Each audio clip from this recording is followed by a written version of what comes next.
الحمد لله نحمده ونستعينه ونستغفره ونؤمن به ونتوكل عليه ونعوذ بالله من شرور أنفسنا ومن سيئات أعمالنا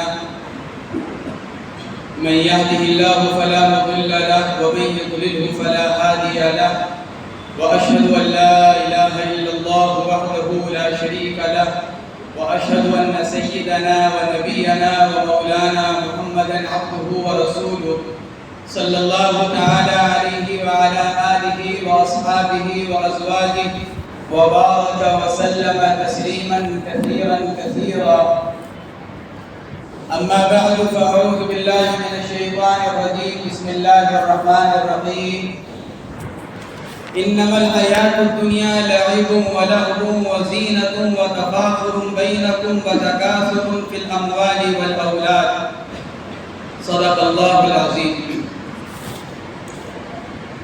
میرے عزیزوں، دوستوں، بزرگوں اور بھائیوں، اللہ تبارک و تعالی نے زندگی مرحمت فرمائی ہے. زندگی اللہ نے انسانوں کو بھی مرحمت فرمائی ہے اور زندگی اللہ نے جانوروں کو بھی دی ہے اور ایک زندگی اللہ نے شیطان کو بھی دی ہے. شیطان کو اپنی زندگی باقاعدہ اللہ سے مانگ کر لایا ہے، قیامت تک کی زندگی. تو تین طرح کی زندگی ہے اس دنیا کے اوپر. ایک انسانوں کی زندگی، ایک جانوروں کی زندگی اور ایک شیطان کی زندگی. لیکن میرے عزیزوں، دوستوں، بزرگوں، بھائیوں، ایک ہے زندگی کا گزارنا اور ایک ہے زندگی کا بنانا. ایک ہے کہ زندگی گزرے اور ایک ہے کہ زندگی بنے. زندگی گزر تو رہی ہے شیطان کی بھی اور زندگی گزر رہی ہے جانوروں کی بھی. ان کے ساتھ بھی کھانا پینا لگا ہوا ہے، ان کے ساتھ بھی سردی گرمی لگی ہوئی ہے، ان کے ساتھ بھی ان کی اپنی ضرورتیں لگی ہوئی ہیں اور اس سب کے ساتھ ان کی زندگی گزر رہی ہے. جانور زندگی بنانے کی فکر میں نہیں لگتے کہ ہماری زندگی بنے، ان کی تو زندگی گزر رہی ہے. اللہ نے انسان کو اشرف المخلوقات بنایا ہے، اس لیے انسانی زندگی اور جانوروں والی زندگی یعنی حیوانی زندگی میں فرق رکھا. وہ فرق کیا رکھا کہ دیکھو، انسان کی زندگی وہ ہے جو بن جائے اور جانور کی زندگی وہ ہے جو گزر جائے. جانور کی زندگی تو گزر گئی، کوئی اس سے معلوم کچھ نہیں، کچھ اس سے کچھ نہیں، وہ حلال حرام سے واقف نہیں، وہ جائز ناجائز سے واقف نہیں، وہ درست نادرست سے واقف نہیں، وہ حق اور باطل سے واقف نہیں. اس کو تو زندگی گزارنا ہے. کل قیامت کے دن بھی اللہ تبارک و تعالی جانوروں کے درمیان انصاف فرما کر ان کو مٹی بنا کر ختم کر دیں گے. انصاف دلایا جائے گا. سینگ والی بکری نے بے سینگ والی کو مارا ہو گیا تو انصاف دلا دیا جائے گا. ایک جانور نے دوسرے جانور کے اوپر ظلم کیا ہوگا تو انصاف دلا دیا جائے گا. اور پھر اس کے بعد کہ پھر اللہ تبارک و تعالیٰ سب کو مٹی بنا کر ختم کر دیں گے، کیونکہ وہ زندگی محض گزار کر آئے تھے. لیکن انسانوں کے ساتھ یہ معاملہ نہیں ہے. انسان کا معاملہ الگ ہے. اس لیے اللہ تبارک و تعالی نے انسانوں کو زندگی گزارنے کے بجائے زندگی بنانے کا حکم فرمایا. اور پھر صرف حکم ہی نہیں فرمایا بلکہ حضرات انبیاء کرام علیہم السلام کو بھیجا تاکہ وہ بتلائیں کہ زندگی بنتی کس طرح ہے. ہر ایک کے اوپر نہیں چھوڑا کہ ہر ایک اپنی سوچ کے اعتبار سے، اپنے ذہن کے اعتبار سے، اپنے رہن سہن کے اعتبار سے طے کرے کہ زندگی کس طرح بنے گی.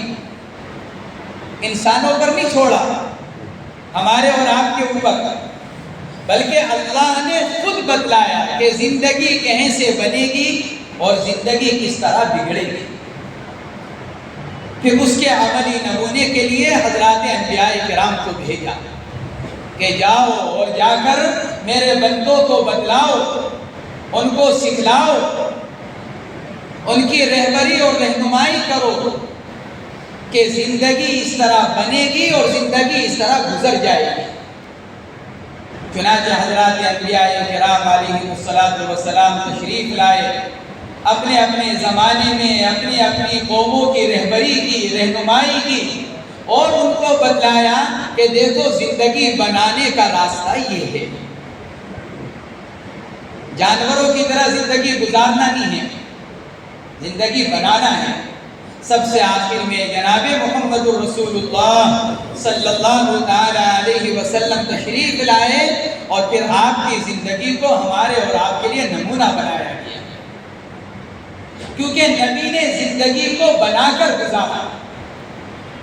نبی کی زندگی بنی ہوئی، ان کی دنیا ہو، دنیا کا کوئی شعبہ ہو، ان کے گھر کی باہر کی زندگی ہو، ان کے گھر کی اندر زندگی ہو، ان کی انفرادی زندگی ہو، ان کی اجتماعی زندگی ہو، ان کا کھانا پینا، ان کا رہنا سہنا، ان کا اٹھنا بیٹھنا، ان کی خوشی، ان کا غم، اللہ نے ان کو ایک بنی ہوئی زندگی مرحمت فرمائی،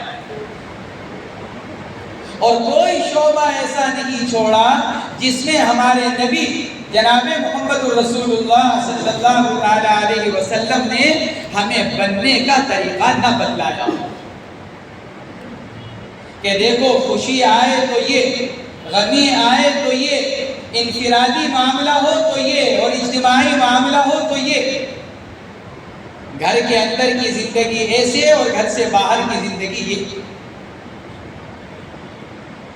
تو زندگی بنانا کہ ہماری زندگی بن کر پوری ہو، جب انسان کی زندگی بن کر پوری ہوتی ہے تو پھر اللہ تبارک و تعالی پھر آخرت میں اس کو وہ مرحمت فرماتے ہیں اور اس سے کہیں بہتر اس کو بدلہ مرحمت فرماتے ہیں جو اس نے دنیا میں اپنی زندگی بنانے کی وجہ سے نقصان اٹھایا تھا۔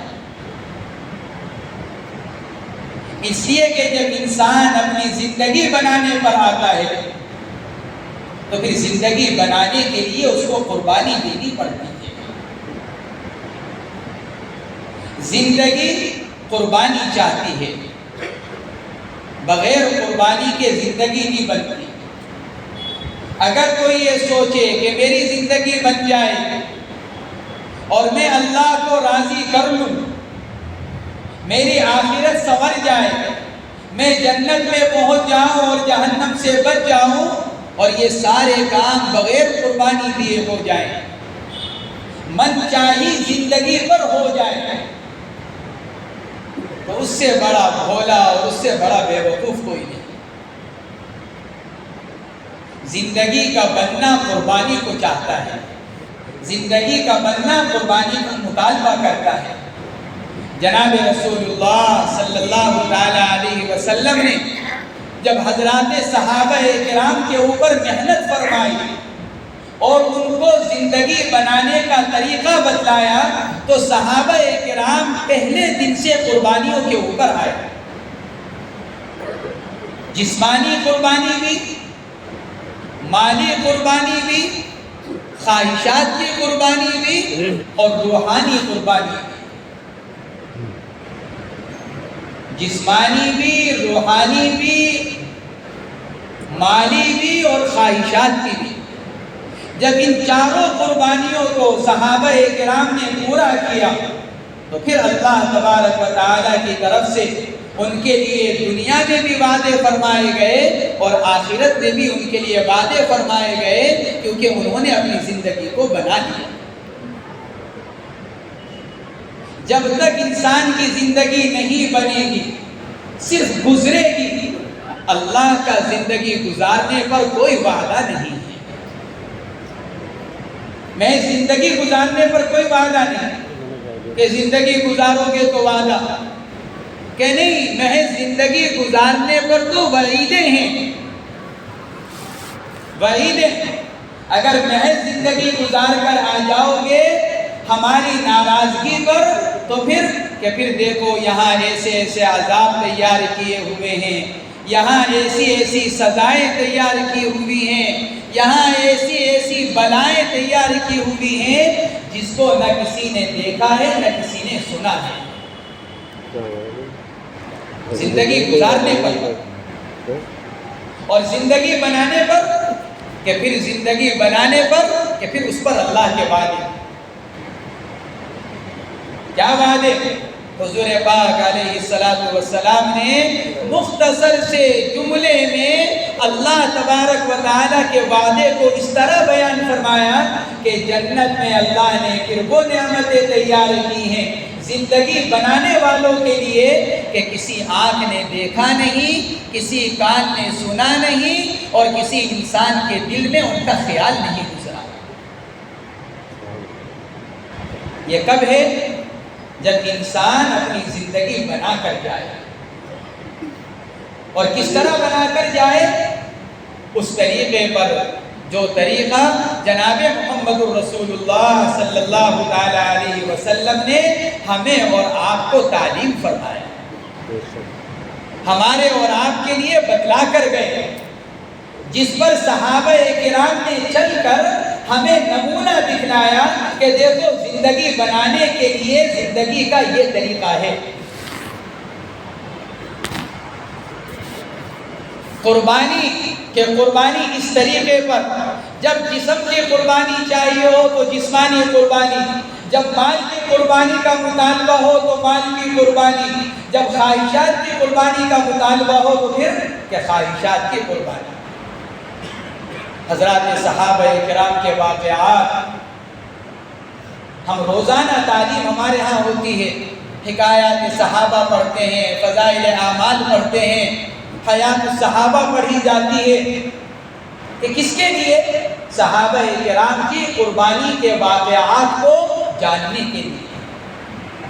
کہ کیوں؟ کیونکہ زندگی قربانیوں سے بنے گی۔ کیسی قربانی؟ کہ جو جتنا بڑا صحابی، جو جتنا اپنی زندگی کو بنانے پر آ رہا ہے، وہ اتنی بڑی قربانی دینے کے لیے اپنے آپ کو تیار کر رہا ہے۔ سیدنا حضرت ابو بکر صدیق رضی اللہ تعالی عنہ کہ جب قربانی دینے پر آئے تو پھر کہ عمر فاروق جیسا آدمی یہ کہنے پر مجبور ہو جائے کہ میں ابو بکر کا مقابلہ نہیں کر سکتا۔ عمر ہیں لیکن کہ قربانی میں ابو بکر کا مقابلہ نہیں کر سکتا۔ کہ پھر کہ جب قربانی میں کوئی ان کا مقابلہ نہیں کر سکتا تو پھر اللہ نے پھر ایمان بھی اس درجے کا مرحمت فرمایا کہ ساری مخلوق میں کسی کا ایمان ابو بکر کا مقابلہ نہیں کر سکتا۔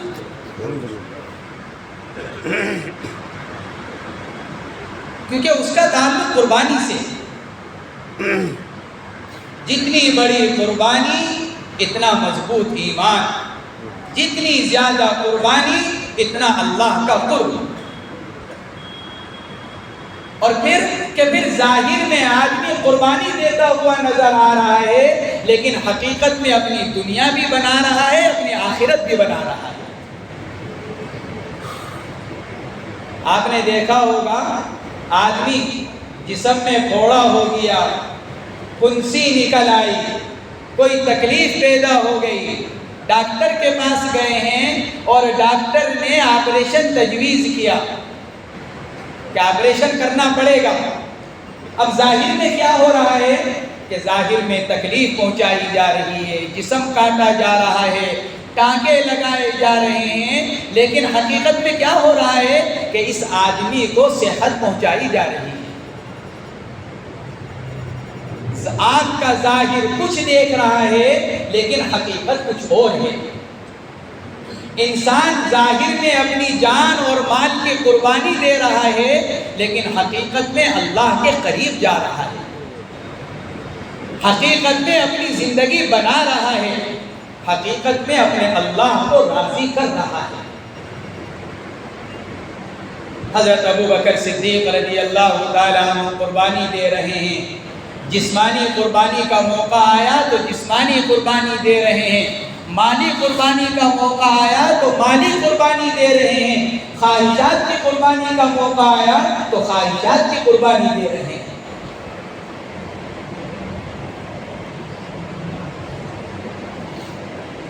بیٹھے ہوئے ہیں حضور پاک علیہ السلام کی خدمت میں، حضرت ابوبکر صدیق رضی اللہ تعالی عنہ، حضرت جبرائیل امین علیہ السلام حاضر خدمت ہوئے، عرض کیا یا رسول اللہ، کیا آپ جانتے ہیں اس وقت ابوبکر کے کرتے میں گھنڈی اور بٹن کی جگہ کانٹا لگا ہوا ہے،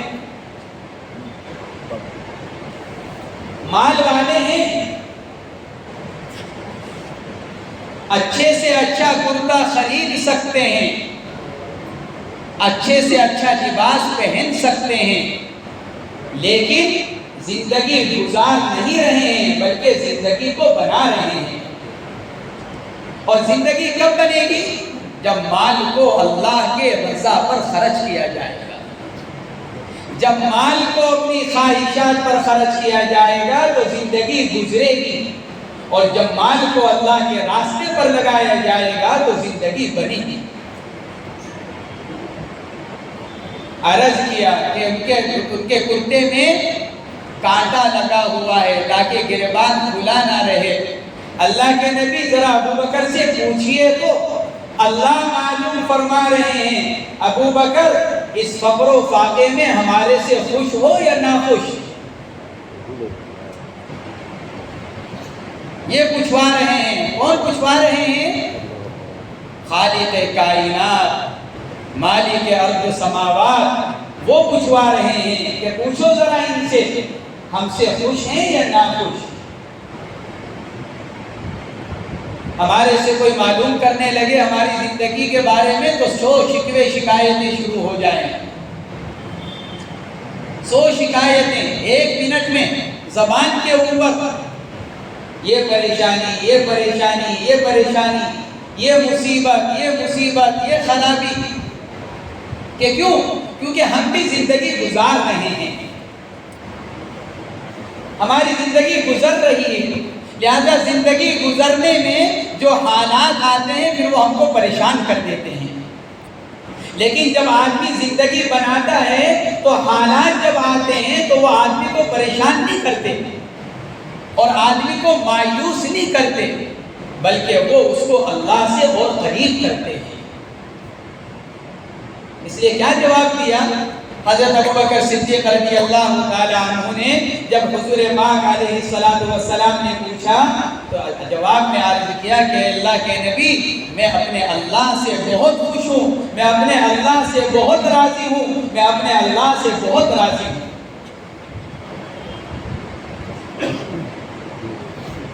جب آدمی اللہ سے راضی ہو جاتا ہے تو پھر اللہ بھی راضی ہو جاتے ہیں۔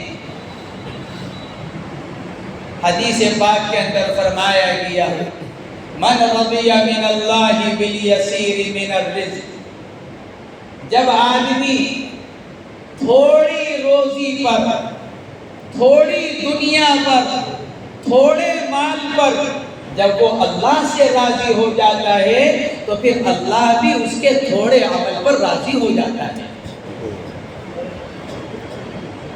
یہ نہیں کہ انسان تو تھوڑے پر راضی ہو گیا اور اللہ یوں کہ نہیں اور لاؤ اور لاؤ اور لاؤ، یہ تو انسان کی فطرت ہے، اور جتنا ملتا چلا جائے اور اللہ تو شکور ہے، شکور کے معنی قدردان کے،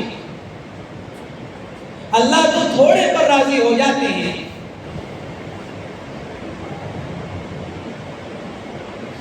اللہ شکور ہے، شکور کے معنی علماء نے لکھے ہیں قدردان ہے۔ اللہ تھوڑے عمل کی وہ قدردانی فرماتے ہیں کہ پھر اس آدمی کی دنیا بھی بنا دیتے ہیں، اس آدمی کی آخرت بھی بنا دیتے ہیں۔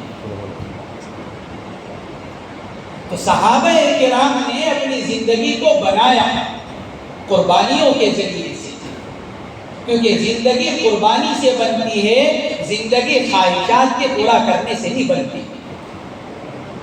بلکہ خواہشات کے پورا کرنے سے تو زندگی محض گزرتی ہے، اور محض زندگی کا گزارنا یہ اللہ کو ناراض کر دیتا ہے۔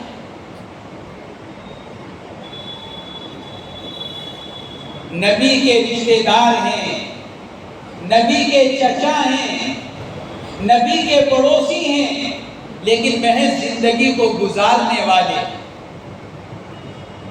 محض زندگی کو گزارنے والے اللہ تبارک و تعالی نے دنیا ہی میں ان کو عذاب کی وعید سنائی، دنیا ہی میں عذاب کی وعید سنائی۔ کون ہے؟ نبی کے رشتے دار، نبی کے حقیقی چچا، نبی کے پڑوسی، لیکن صرف زندگی گزار رہے ہیں جس طرح جانور زندگی گزارتا ہے۔ تو کہ پھر اللہ نے دنیا ہی میں عذاب کی وعید سنائی، دنیا ہی میں اپنی ناراضگی کو بتلا دیا، اور کہ بت پرستوں کی اولاد ہیں، مشرکین مکہ کی اولاد ہیں، یہود و نصارہ کی اولاد ہیں، لیکن اپنی زندگی کو بنانے والے، جنہوں نے ایمان قبول کیا، اللہ کے احکامات کو قبول کیا، نبی کے طریقے کو اپنے لیے اسوہ اور نمونہ بنایا، اللہ نے ان کے لیے دنیا ہی میں آخرت کے لیے وعدے فرمائے، دنیا ہی میں۔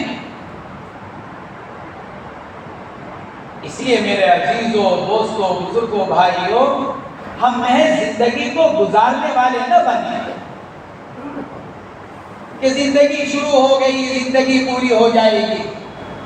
امام غزالی رحمۃ اللہ علیہ نے لکھا ہے، جب دنیا کے اندر بچہ آتا ہے تو خوشیاں منائی جاتی ہیں، مٹھائی تقسیم کی جاتی ہے، دعوتیں کی جاتی ہیں۔ اس بے وقوف کو معلوم نہیں ہے کہ آج دنیا میں آنے کے بعد اب جب اس کا آخرت کی طرف سفر شروع ہو گیا ہے،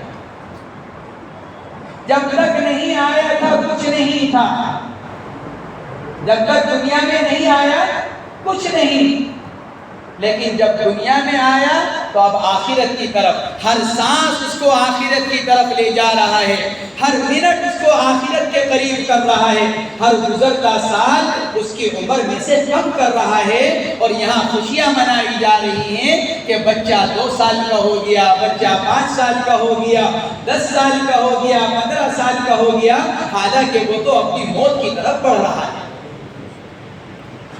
تو ہم زندگی گزرنے پر خوش ہو رہے ہیں، حالانکہ یہ زندگی ہمیں آخرت کی طرف لے جا رہی ہے۔ اس لیے میرے عزیزوں، دوستوں، بزرگوں، بھائیوں، ہم اپنی زندگی بنانے والے بنے، جس طرح حضرات صحابہ کرام نے زندگی کو بنایا اور پھر اس کے لیے انہوں نے قربانیاں دی۔ سیدنا حضرت بلال حبشی رضی اللہ تعالی عنہ، حضرت عمرو بن عاص رضی اللہ تعالی عنہ فرماتے ہیں، جب بلال حبشی نے ایمان قبول کیا اور ان کا جو آقا تھا مالک امیہ ابن خلف، جو اپنی دشمنی میں مشہور تھا، اور وہ حضرت بلال حبشی رضی اللہ تعالی عنہ کو تپتی دوپہر میں، سخت گرمی میں، تپتی ریت پر لٹا کر اوپر سے چٹان رکھتا تھا۔ حضرت عمرو بن عاص رضی اللہ تعالیٰ عنہ فرماتے ہیں، وہ ریت اتنی گرم ہوتی تھی، اتنی گرم ہوتی تھی کہ اگر اس کے اوپر گوشت کا ٹکڑا رکھ دیا جائے تو وہ بھی بھن جائے، اگر کچا گوشت رکھ دیا جائے تو وہ بھی تیار ہو جائے۔ اس موقع پر بھی بلال حبشی کہتے تھے، میں لات و عزا کا انکار کرتا ہوں اور ایک اللہ کا اقرار کرتا ہوں۔ کہ کیوں؟ کیونکہ وہ جانتے ہیں کہ زندگی بنے گی قربانی دے گا۔ زندگی کا بننا راحتوں کے ساتھ نہیں ہے، زندگی کا بننا عیش و آرام کے ساتھ نہیں ہے، زندگی کا بننا دنیاوی اسباب کے ساتھ نہیں ہے، اور زندگی کا بننا مال و دولت اور عہدے اور مرتبے کے ذریعے سے نہیں ہوتا، بلکہ زندگی تو بنے گی تو قربانی سے بنے گی۔ جب آدمی قربانی کو چھوڑے گا، جب آدمی قربانی دینے سے کترائے گا، جب آدمی اپنی جگہ قربانی کے موقع پر دوسرے کو آگے کرے گا، تو پھر اس کی زندگی گزرے گی، بنے گی نہیں، گزرے گی پھر۔ صحابہ کرام زندگی بنا رہے ہیں، ہمارے میں اور ان میں بس فرق یہی ہے، زندگی ان کو بھی ملی، زندگی ہمیں بھی ملی، بس ہماری زندگی گزر رہی اور ان کی زندگی بنی۔ میرے بزرگوں، دوستوں اور بھائیوں، اللہ تبارک و تعالیٰ نے ہم کو جو یہ محنت مرحمت فرمائی ہے، یہ اپنی زندگی کو بنانے کے لیے مرحمت فرمائی کہ زندگی بنے، جانوروں کی طرح گزرے نہیں۔ اور پھر جانور کی تو زندگی گزر کر معاملہ ختم، لیکن ہمارے اور آپ کے ساتھ نہیں ہے ایسا کہ زندگی گزار دی، موت آ گئی، قبر میں پہنچ گئے، اللہ کے سامنے کھڑے ہو گئے اور معاملہ ختم ہو گیا، کہ نہیں، وہاں سے تو اصل زندگی شروع ہوگی، وہاں سے تو اصل زندگی شروع ہو رہی ہے، وہاں پتہ چلے گا زندگی گزارنے کا اور زندگی بنانے کا۔ بڑے دنیا میں پتہ نہ چل رہا ہو، بڑے ہم دنیا میں زندگی گزارنے والوں کو دیکھ کر حرص میں مبتلا ہو رہے ہوں، بڑے ہم دنیا میں زندگی گزارنے والوں کو دیکھ کر ان کی راہ چلنے کا خیال کر رہے ہوں، لیکن اس کا پتہ کب چلے گا؟ جب اللہ کے سامنے کھڑے ہوں گے اور وہاں زندگی گزارنے والوں کو ایک طرف کر دیا جائے گا اور زندگی بنانے والوں کو ایک طرف کر دیا جائے گا۔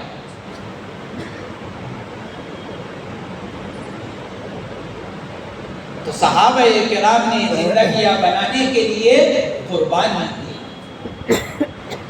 اسی لیے کہا جاتا ہے کہ حضرات صحابہ کرام کے واقعات کو پڑھو، حضرات صحابہ کرام کے واقعات کو سنو، کہ کیوں؟ تاکہ پتہ چلے کہ زندگی کس طرح بنتی ہے۔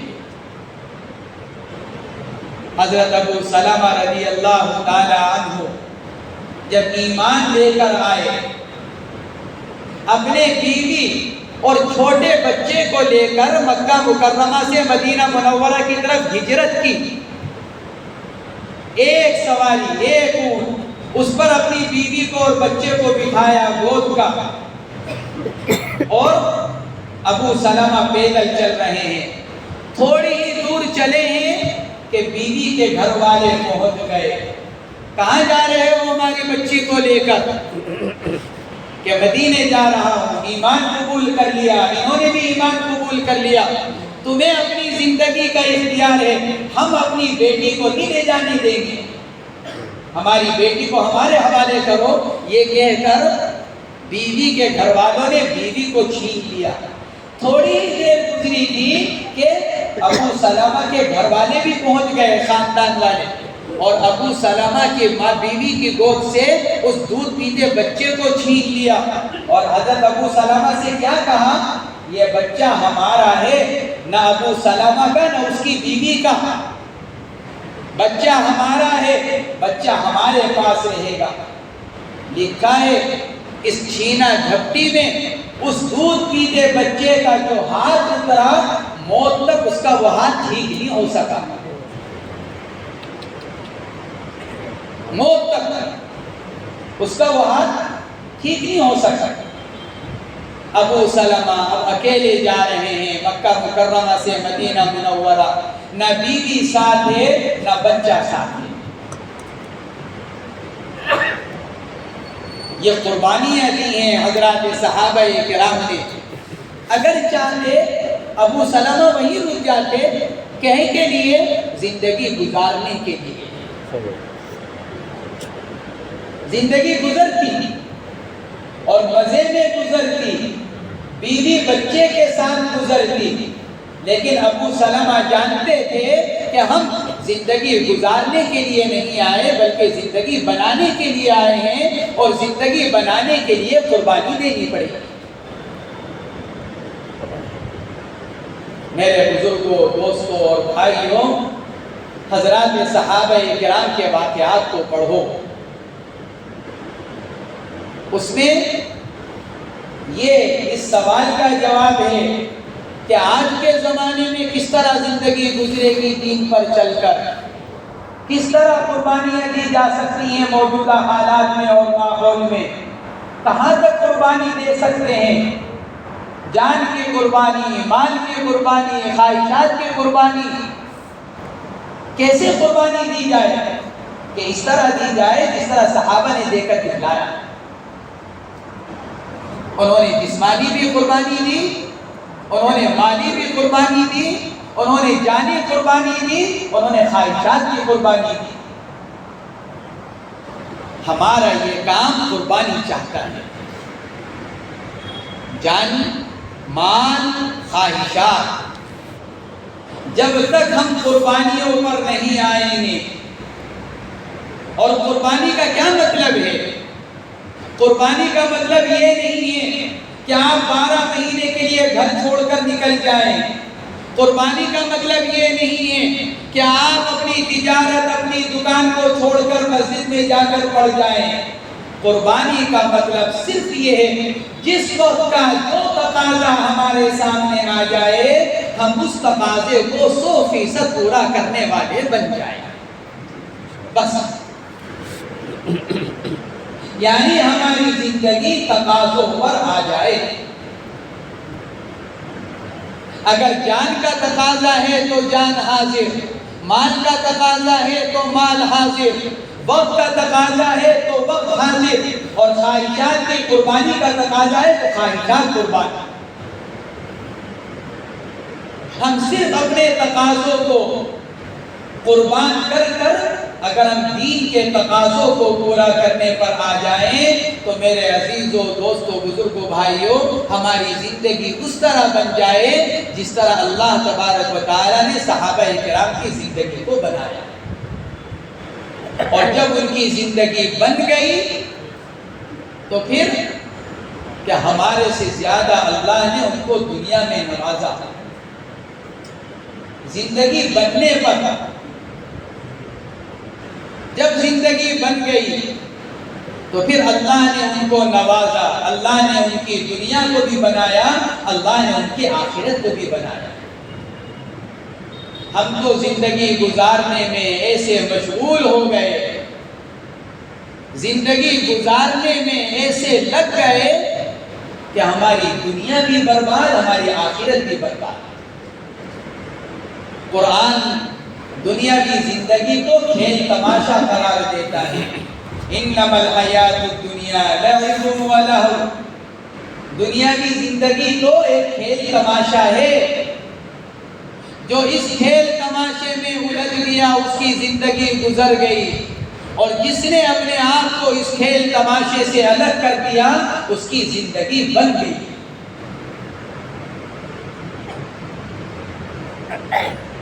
آج مسلمان اپنی زندگی کو دنیاوی کھیل تماشے میں لگائے ہوئے ہیں، اسی لیے دنیا کا کوئی تقاضا سامنے آ جائے ہم میں سے ہر ایک اس کو پورا کرنے کے لیے تیار، کہ کیوں؟ کیونکہ اس کے سامنے زندگی گزارنا ہے۔ اور اگر دین کا کوئی تقاضا ہمارے سامنے آ جائے تو چونکہ زندگی بنی ہوئی نہیں ہے اس لیے دین کا تقاضا پورا کرنا ہمارے لیے دوبھر ہو جاتا ہے، مشکل، کہ پھر یہ رکاوٹ۔ ایک گھر میں دو آدمی، دو بھائی، ایک کے سامنے دنیا کا تقاضا آ جائے اور ایک کے سامنے دین کا تقاضا آ جائے، دنیاوی تقاضا پورا کرنے والا صبح اٹھتے ہی اپنا تقاضا پورا کرنے کے لیے نکل جائے گا، اور دین کا تقاضا جس پر آیا ہے اس کے سامنے 100 رکاوٹیں آ جائیں گی۔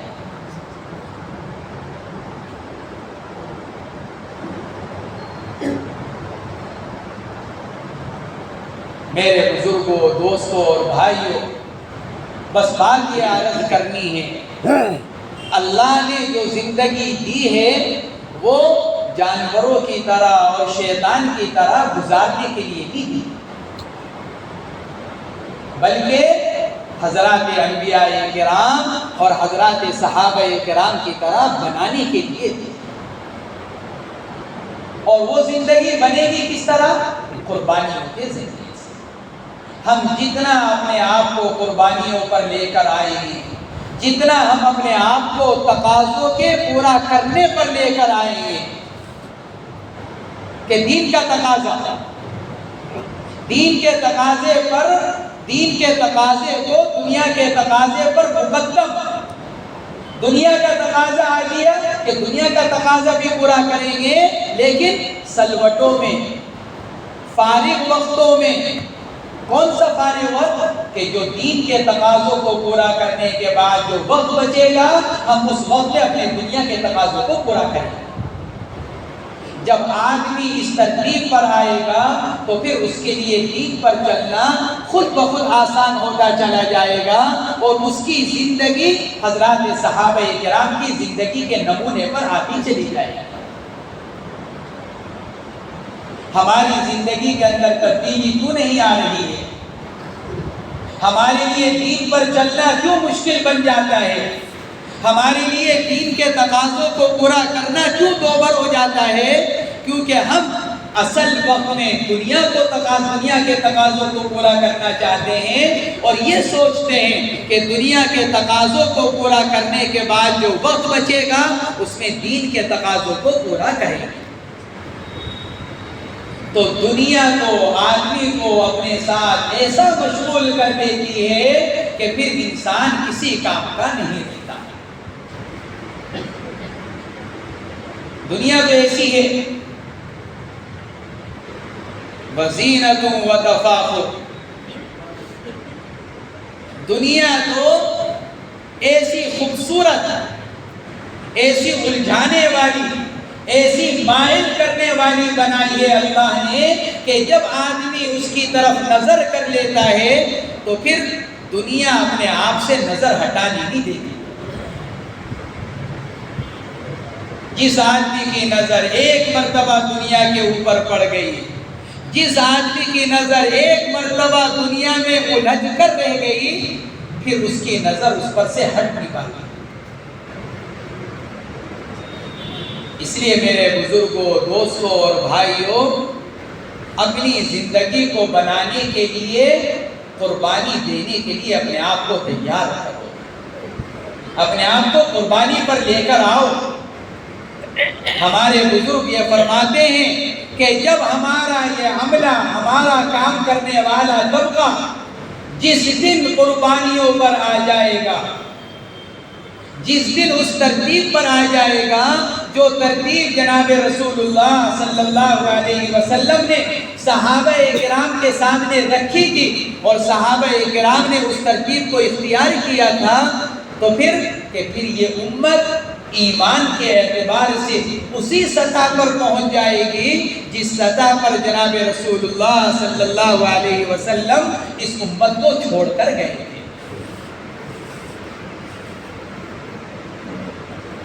ایمان کی سطح قربانی کی سطح سے جڑی ہوئی ہے۔ جتنی قربانی کی سطح بڑھتی چلی جائے گی اتنا ہی ایمان ترقی کرتا چلا جائے گا، اور جتنا ایمان ترقی کرتا چلا جائے گا اعمال پر ہمارا یقین اتنا بڑھتا چلا جائے گا۔ اعمال پر یقین کیوں ختم ہوا ہے؟ کیونکہ ہمارا ایمان کمزور ہے، اور ایمان کیوں نہیں بن رہا ہے؟ کیونکہ ہم قربانی دینے کے لیے تیار نہیں ہیں۔ اس لیے ہماری نماز بھی کمزور، ہماری تلاوت قرآن بھی کمزور، ہمارے اعمال خیر بھی کمزور، ہماری زکوٰۃ اور ہمارا روزہ بھی کمزور۔ صحابہ کرام کا اعمال پر وہ یقین تھا کہ وہ یہ یقین رکھتے تھے کہ نماز کی 2 رکعت میری دنیا کی تمام ضرورتوں کو پورا کرا سکتی ہے۔ حضرت مولانا یوسف صاحب رحمۃ اللہ علیہ اسی لیے فرمایا کرتے تھے کہ ہمارا تو نماز پر یقین اتنا کمزور ہو چکا ہے کہ ہمیں تو یہ بھی یقین نہیں رہا کہ میری نماز مجھ کو 2 وقت کی روٹی کھلا سکتی ہے۔ اور پھر فرمایا کرتے تھے کہ جس آدمی کو اپنی نماز پر اتنا یقین نہ ہو کہ نماز سے اس کو روٹی مل سکتی ہے، تو فرماتے تھے کہ پھر میں یوں کہتا ہوں جس کو اپنی نماز پر روٹی ملنے کا یقین نہ ہو کہ پھر اس کی نماز اس کو جہنم سے بھی نہیں بچا سکتی۔ جب نماز پر روٹی ملنے کا یقین نہیں رہا تو پھر نماز پر جہنم سے بچنے کا یقین کیسے پیدا ہوگا؟ اس لیے میرے بزرگوں، دوستوں، بھائیوں، ہمارا یہ ایمان، ہمارا دین اور ہمارا زندگی کا بننا یہ قربانیوں کو چاہتا ہے۔ اس لیے اپنے آپ کو قربانیوں پر لے کر آؤ، ہم سب اپنے آپ کو قربانی پر لے کر آئیں۔ اگر یہ مجمع جو اس وقت بیٹھا ہوا ہے اگر یہ قربانیوں پر آ جائے، یعنی دین کے تقاضوں کے پورا کرنے پر آ جائے، جو تقاضا سامنے آئے مسجد کے اعتبار سے، انفرادی اور اجتماعی زندگی کے اعتبار سے، اپنے محلے کے اعتبار سے، اپنے حلقے کے اعتبار سے، اپنے شہر اور اپنے ضلع کے اعتبار سے، اور اپنے ملک اور پوری امت کے اعتبار سے اگر یہ تقاضوں کے پورا کرنے پر آ جائے تو پھر اللہ تبارک و تعالی اس مجمع ہی کی برکت سے معلوم نہیں کتنے لوگوں کو دین کے لیے کھڑا کر دے۔ بہت سارے لوگ ہمیں اور آپ کو دیکھ رہے ہیں، بہت سو کی نگاہیں ہمارے اوپر ٹکی ہوئی ہیں، یہ 10 سال سے لگے ہوئے ہیں، یہ 15 سال سے کام میں لگے ہوئے ہیں، یہ 20 سال سے چلہ لگا رہے ہیں، یہ 4 مہینے لگا رہے ہیں۔ لوگوں کی نظریں ہمارے اوپر لگی ہوئی ہیں اور ہم قربانی دینے کے لیے اپنے آپ کو اب تک تیار نہیں کر سکے۔ اس لیے میرے دوستوں، بزرگوں، بھائیوں، زندگی بنے گی قربانی دے کر اور زندگی گزرے گی خواہشات کو پورا کر کر۔ اب ہمیں یہ سوچنا ہے کہ ہمیں زندگی کو گزارنا ہے یا ہمیں زندگی کو بنانا ہے۔ زندگی تو گزر رہی ہے، اس کے لیے کچھ کرنے کی ضرورت نہیں۔ زندگی گزارنے کے لیے کچھ کرنے کی ضرورت نہیں ہے، لیکن زندگی بنانے کے لیے قربانی دینی پڑے۔ اس لیے اپنے آپ کو قربانی دینے کے لیے تیار کرو، اپنے آپ کو قربانی پر لے کر آؤ، اپنے آپ کو تیار کرو باہر جانے پر، اپنے آپ کو تیار کرو مسجد میں 2.5 گھنٹے پورا دینے پر، اپنے آپ کو تیار کرو دین کے بنیاد پر تقاضوں کو پورا کرنے کے لیے، اپنے آپ کو تیار کرو کہ جو تقاضا میرے سامنے مشورے سے آ جائے گا میں اس تقاضے کو 100% پورا کرنے کی کوشش کروں گا۔ کریں گے انشاءاللہ؟ انشاءاللہ۔ ابھی انشاءاللہ میں وہ بات نہیں آئی، ذرا زور سے کہو کہ انشاءاللہ۔ انشاءاللہ۔ جب تک ہم اپنے آپ کو اپنی ذات سے اپنے آپ کو تیار نہیں کریں گے ہماری دعوت میں بھی جان پیدا نہیں ہوگی۔ داعی کی دعوت میں جان اس وقت پیدا ہوتی ہے جب وہ اپنی ذات سے اپنے آپ کو تیار کر چکا ہو۔ میں خود تو تیار نہیں ہوں لیکن دوسرے کو تیار کر رہا ہوں۔ میں خود تو قربانی دینے کے لیے اپنے آپ کو آمادہ نہیں کر سکا لیکن دوسروں کو قربانی پر لانے کے لیے تقریر کر رہا ہوں۔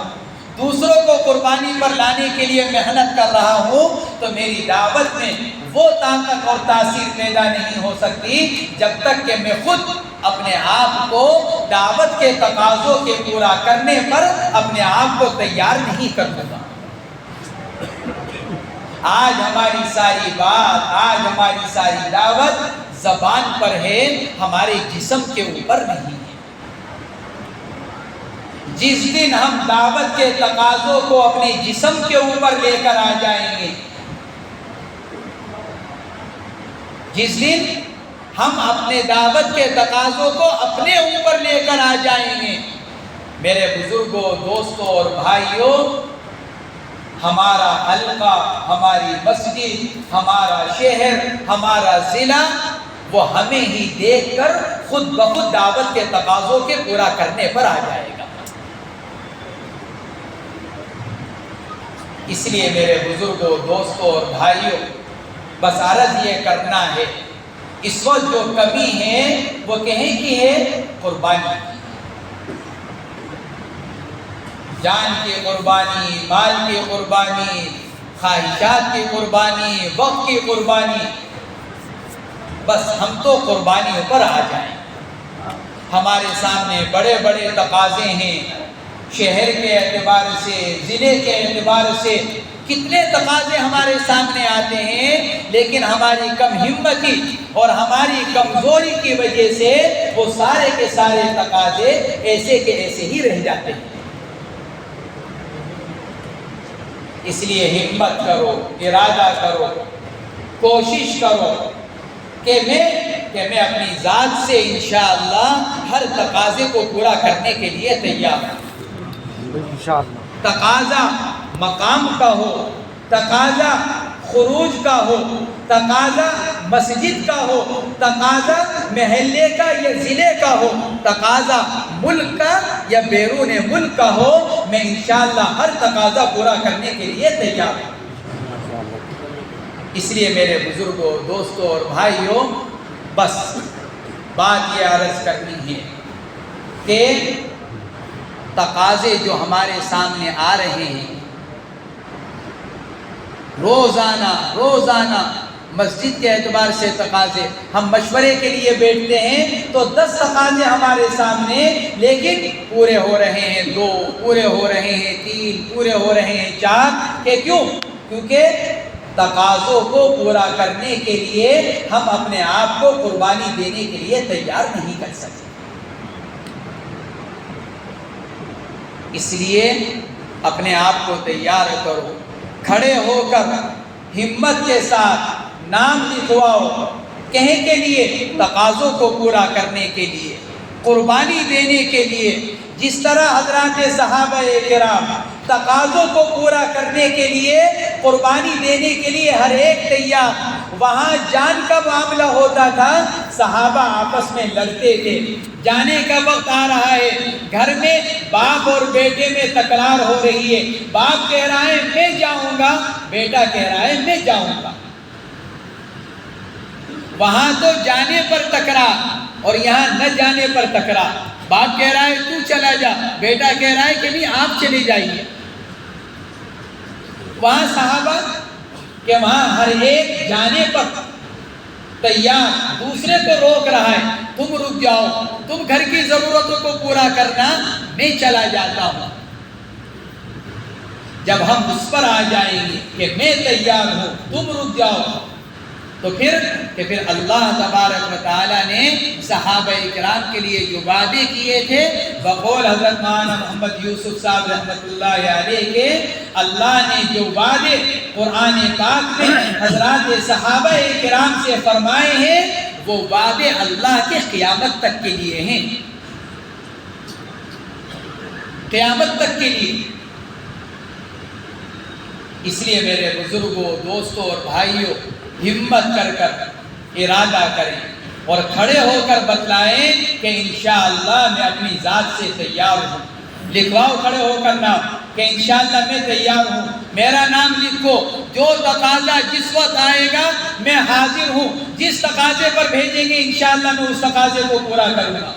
ماشاءاللہ ماشاءاللہ، بھائی راشد عظیم صاحب، اللہ تعالیٰ قبول فرمائے.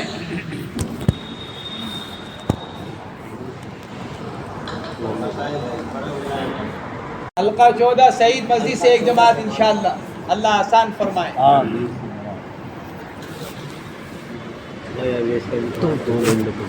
بہرحال نیت تو سب کر لیں کہ انشاءاللہ ہم کے سہرے اپنی مسجد کے اعتبار سے محنت کرے گا. انشاءاللہ کوشش کریں گے کہ ہماری ہر مسجد سے ایک جماعت بن جائے، ایک جماعت پہلے اور ایک جماعت پھر انشاءاللہ اجتماع سے.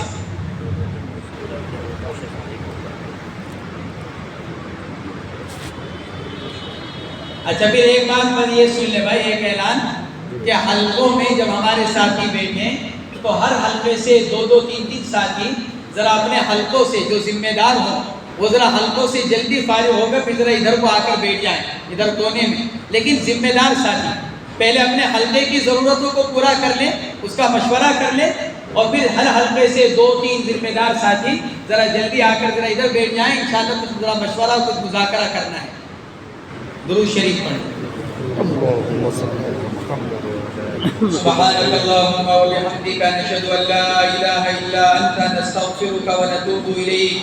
اللهم صل على سيدنا محمد وعلى ال سيدنا محمد كما صليت على سيدنا ابراهيم وعلى ال سيدنا ابراهيم انك حميد مجيد. اللهم بارك على سيدنا محمد وعلى ال سيدنا محمد كما باركت على سيدنا ابراهيم وعلى ال سيدنا ابراهيم انك حميد مجيد. ربنا آتنا في الدنيا حسنة وفي الآخرة حسنة وقنا عذاب النار. اے اللہ ہمارے گناہوں کو معاف فرما، اے اللہ ہماری خطایا سے درگزر فرما، اے اللہ ہماری سیئات کو حسنات سے مبدل فرما. اے اللہ ہم سب کو دین کی صحیح سمجھ مرحمت فرما. اے اللہ دین کا سیکھنا آسان فرما. اے اللہ دین کے لیے قربانی دینا ہم سب کے لیے آسان فرما. اے اللہ دین کے لیے قربانی دینے کی توفیق مرحمت فرما. اے اللہ اپنے دین کی نسبت پر اے اللہ دور اور دیر تک کے لیے جانے کی اور چلنے کی توفیق مرحمت فرما. اے اللہ موت تک چلتے رہنے کے لیے قبول فرما. اے اللہ موت تک چلنا ہمارے لیے آسان فرما. اے اللہ موت تک چلنا ہمارے لیے آسان فرما. اے اللہ اخلاص کے ساتھ چلتے رہنے کی توفیق مرحمت فرما. اے اللہ جو عزائم اور منصوبے کیے ہیں اور اے اللہ جو ارادے کیے ہیں اے اللہ تو ان کو قبول فرما. اے اللہ ان کو قبول فرما. اے اللہ ان کا پورا کرنا آسان فرما. اے اللہ سہولت مرحمت فرما. اے اللہ سہولت مرحمت فرما. اے اللہ ہمارے عزائم کو اور منصوبوں کو آسان فرما. اے اللہ ہمارے اس جوڑ کو قبول فرما. ہماری زندگیوں میں ہدایت کے آنے کا ذریعہ فرما. اے اللہ جو کہا سنا گیا ہے اے اللہ اس پر خود بھی عمل کرنے کی توفیق مرحمت فرما. اے اللہ ہم سب کے لیے اے اللہ قربانی دینا آسان فرما. اے اللہ دین کے تقاضوں کو پورا کرنا آسان فرما. اے اللہ جیسے ہمارے لیے دنیا کے تقاضوں کو پورا کرنا آسان بنا ہوا ہے اے اللہ اسی طرح ہمارے لیے دین کے تقاضوں کو پورا کرنا آسان فرما. اے اللہ پریشان حال لوگوں کی پریشانیوں کو دور فرما. مقروضین کے قرضوں کی ادائیگی کی غیب سے صورتیں پیدا فرما. بیماروں کو شفا کاملہ عاجلہ مستمرہ مرحمت فرما. اے اللہ جو ظلمن جیلوں میں بند ہیں اور ناجائز مقدمات میں محفوظ ہیں اے اللہ سب کو عافیت کے ساتھ جلد از جلد رہائی مرحمت فرما. اے اللہ حضور پاک علیہ السلام نے خیر کی لائن سے جو کچھ مانگا ہم سب کو مرحمت فرما اور شر کی جن جن چیزوں سے منع چاہیے ہم سب کو پناہ مرحمت فرما. وصلی اللہ تعالی علی خیر خلقہ سیدنا و نبینا محمد. سبحان ربک رب العزت عما یصفون وسلام علی المرسلین والحمد للہ رب العالمین.